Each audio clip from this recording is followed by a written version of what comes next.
പുതിയ ഗവൺമെൻറ്റിൻ്റെ ധവളപത്രം ഇന്ന് നിയമസഭയുടെ മേശപ്പുറത്ത് വെക്കുകയുണ്ടായി.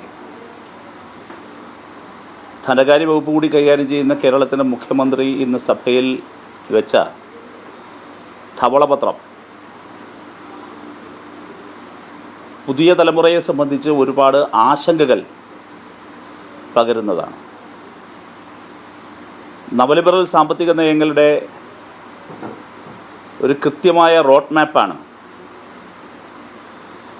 ഇന്ന് ധവളപത്രത്തിലൂടെ സംസ്ഥാന സർക്കാർ മുന്നോട്ട് വച്ചിരിക്കുന്നത്. തുടർച്ചയായി തെരഞ്ഞെടുപ്പിന് മുൻപും തെരഞ്ഞെടുപ്പിന് ശേഷവുമെല്ലാം കേരളത്തിൻ്റെ മുഖ്യമന്ത്രി ആവർത്തിച്ച് അവകാശപ്പെട്ടുകൊണ്ടിരിക്കുന്നൊരു കാര്യം, സിനിമയിൽ പറയുന്നത് പോലെ ഞാൻ എന്നെ വിളിക്കുന്നത് വിമൽകുമാറാണ് എന്ന് പറയുന്നത് പോലെ അദ്ദേഹം പറഞ്ഞുകൊണ്ടിരിക്കുന്നൊരു കാര്യം ഞാൻ നെഹ്റുവിയൻ ലെഫ്റ്റാണ് എന്നാണ്. പക്ഷേ ഇന്ന് ധവളപത്രം അവതരിപ്പിക്കുമ്പോൾ കണ്ട വി.ഡി. സതീശൻ നെഹ്റുവിയൻ ലെഫ്റ്റല്ല, റാവുവിയൻ റൈറ്റാണ് എന്ന് കൃത്യമായി കാണുകയാണ്. അതിലേറെ പറഞ്ഞാൽ നരസിംഹറാവുവിനെയാണെന്ന് കണ്ടത്, നെഹ്റുവിനെയല്ല. നരസിംഹറാവുവിനെയും മോഡിയെയുമാണ് ഇന്ന് കാണാൻ കഴിഞ്ഞത്. നെഹ്റുവിയൻ ലെഫ്റ്റ് സിദ്ധാന്തമോ സാമ്പത്തിക സമീപനമോ അല്ല ഇന്ന് അവതരിപ്പിച്ചിരിക്കുന്ന ധവളപത്രത്തിൽ നിഴലിച്ച് നിൽക്കുന്നത്. നമുക്കേവർക്കും അറിയാവുന്നതുപോലെ നമ്മുടെ രാജ്യം തുടർന്നു വന്നിരുന്ന വളരെ ഇക്വാളിറ്റിയിലേക്ക് എത്തുന്നതിനാവശ്യമായിട്ടുള്ള ഒരു സാമ്പത്തിക പദ്ധതിയുണ്ട്. ആ സാമ്പത്തിക രൂപരേഖയെല്ലാം പല ഘട്ടങ്ങളിലായി കോൺഗ്രസ് അവസാനിപ്പിച്ചു. 91 അധികാരത്തിലേറിയ നരസിംഹറാവു ഗവൺമെൻറ്റാണ് വലിയൊരു ഷിഫ്റ്റിലേക്ക് കൊണ്ടുപോയത്. അത് പൊതുമേഖലയെ തകർക്കുന്നതാണ്. അത് പൂർണ്ണമായും മാർക്കറ്റ് ബേസ്ഡായ, മാർക്കറ്റ് സെൻട്രിക്കായ ഒരു എക്കണോമിക് സിസ്റ്റത്തെയാണ് അത് വിഭാവനം ചെയ്തത്.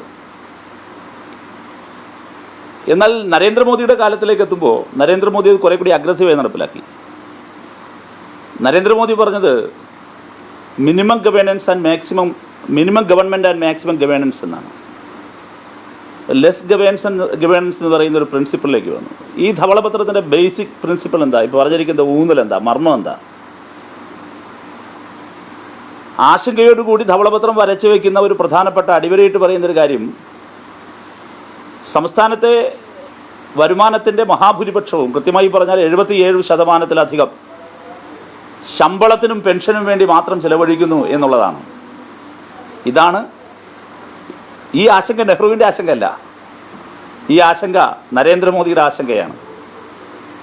ഈ ആശങ്ക പറഞ്ഞു തുടങ്ങിയത് നരസിംഹറാവുവിൻ്റെ കാലവുമാണ്. അതാണ് ഞാൻ പറഞ്ഞത്, നെഹ്റുവിയൻ ലെഫ്റ്റിനെയല്ല ഇന്ന് കണ്ടത്, റാവുവിയൻ റൈറ്റിനെയാണ്, നരസിംഹറാവുവിയൻ റൈറ്റിനെയാണ് കണ്ടത്. നരേന്ദ്രമോദി എക്സ്ട്രീം റൈറ്റിനെയുമാണെന്ന് കണ്ടത്. മോദിയെയും റാവുവിനെയുമാണ് ഈ ധവളപത്രത്തിൽ നിഴലിച്ച് നിൽക്കുന്നത്, നെഹ്റു അല്ല എന്ന് നെഹ്റുവിയൻ ലെഫ്റ്റ് എന്ന് സ്വയം അവകാശപ്പെടുന്ന ശ്രീ വി.ഡി. സതീശനെ ഓർമ്മപ്പെടുത്തുകയാണ്. അപ്പോൾ അതിൽ അടിവരയിട്ട് പറയുന്നത് ഇതാണ്, 77% ഈ പറയുന്നത് പോലെ ചിലവാക്കുന്നു. എന്താ അതുകൊണ്ട് ഊന്നുന്നത്? അതുകൊണ്ട് പറഞ്ഞു വയ്ക്കുന്നത് പിന്നെ അങ്ങോട്ട് പറയുകയാണ്, പിന്നെ അങ്ങോട്ട് തനി നിറം കുറേ കൂടി വ്യക്തമാവുകയാണ്. അതിലൊന്ന് പൊതുമേഖലാ സ്ഥാപനങ്ങളെല്ലാം ബാധ്യതയാണ് എന്ന നിലയിലേക്ക് വരുന്നു. KSEB, KSRTC, Kerala water authority, ഇങ്ങനെ പോവുകയാണ് പട്ടിക. ഇതിനെല്ലാം മോണിറ്റൈസ് ചെയ്യണം എന്ന ഒരു ആശയത്തെ ദൃഢപ്പെടുത്തുന്ന വിധമാണ്, എന്ന രീതിയിലേക്കാണ്, എന്ന റോഡ് മാപ്പിലേക്കാണ് ധവളപത്രം വിരൽ ചൂണ്ടുന്നത്.